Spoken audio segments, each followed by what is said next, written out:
If any of you were here at the last one, I read a story about a time in my life that I refer to as the Hell Kitten era.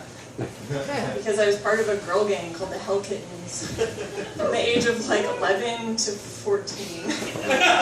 And we were so fucking badass that we have more than one story. My last story culminated in me realizing that I had eaten stolen adult flavored lubricant in the parking lot of a mall. This one's a little less lascivious, but it's still pretty fun. It's called Killer on the Highway. To protect the identities of the innocent and the guilty, all names have been changed. In this story, they're kind of the same thing. I liked going to Janet's house.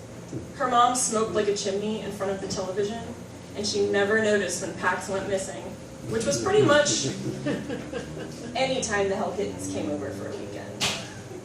The Hell Kittens were a group of 6 middle schoolers, present company included. We had met during a collective 7th grade fall from grace, and now that summer was upon us, our parents were all pretty eager to get us into each other's houses and out of their hair. So I was at Janet's a lot.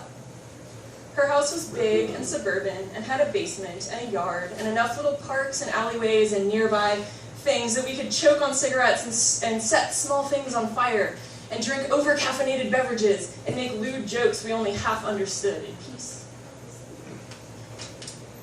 Janet had 2 older brothers who both lived in the semi-finished basement that perpetually smelled like a locker room. They listened to white boy rap and played video games, often asked us to be extras in their short films, which always starred themselves as daring, successful drug dealers and pimps. I was once asked to play a hooker, in which I was given $20 and told to go get something nice, so the boys could strike some kind of drug deal once they were alone, or pretend to kill each other or whatever. I was a terrible choice to play the hooker. I didn't have anything remotely sexy to wear. In fact, my clothes were very boyish and baggy.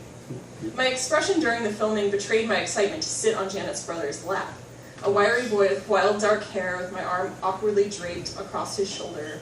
And I think they actually cut my scene anyway because it didn't add much to the story. It didn't matter. I hadn't been that close to an older boy before. He smelled good, and his muscles were taut under his skin. I was intoxicated with possibility and strange lusty feelings I hadn't had before. Good thing he was so fucking rude to me, I thought, or I might try to talk to him again. I don't know why the Hell Kittens decided to make a movie that weekend. We couldn't agree on a genre or a storyline. After many false starts, and carefully writing confidential on a bunch of manila folders, we ditched all our previous ideas, including one about egg rolls that killed people, and decided to make a horror movie. I had been making camcorder movies for years with other friends, usually with a paper cutout of a monster antagonizing a sock puppet, or a first-person perspective of a crazed killer, or fake commercials for stuff, usually gross food we had mixed together and did gratuitous close-ups of.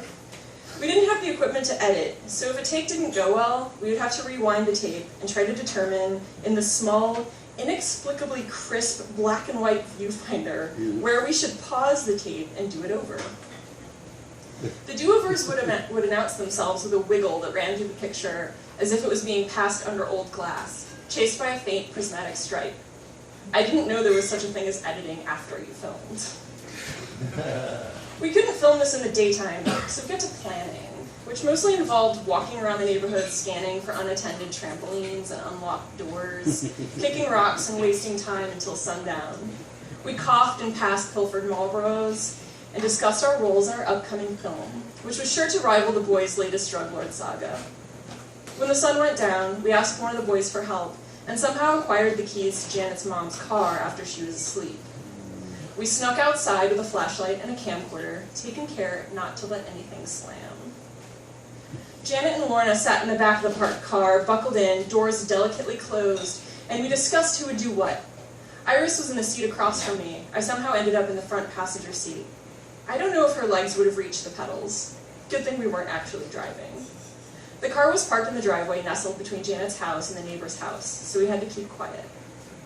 One of her brothers tested the camera to see if much came through in the dark. We had waited long past a reasonable hour to start filming. It was probably close to midnight, on a midsummer night when it didn't get truly dark until about 10 p.m. anyway. We drank lots of Jolt Cola and had plenty of adrenaline from sneaking out of the house, even though we were only a few feet from the door we slunk out of. The plot for our film was thus. Our car had broken down on the highway, and someone was going to go get help. While that person was gone, someone would menace and probably kill the rest of us. We didn't actually work that. Then our hapless friend would return with a cop, and there would be no trace of anyone. So spooky. So, while we were discussing who would do what, one of the boys started to make creepy faces with a flashlight under his chin. Campfire ghost story style, and it startled Iris. She was turned around to face the back seat, and somehow she must have opened the door a tiny bit, because the automatic seatbelt wrapped and pulled her forward, planting her body firmly on the car's horn, emitting a plaintive, sustained note, trumpeting our whereabouts to anyone within hearing range. She fought the seatbelt for a moment, honking the horn until she was free. The lights flicked on at the neighbor's house. A dog barked in the distance, alarmed by the sound that still rang in our ears, hot like the fear of getting in trouble. And then the lights flicked on at Janet's house, and we never did get to finish that movie.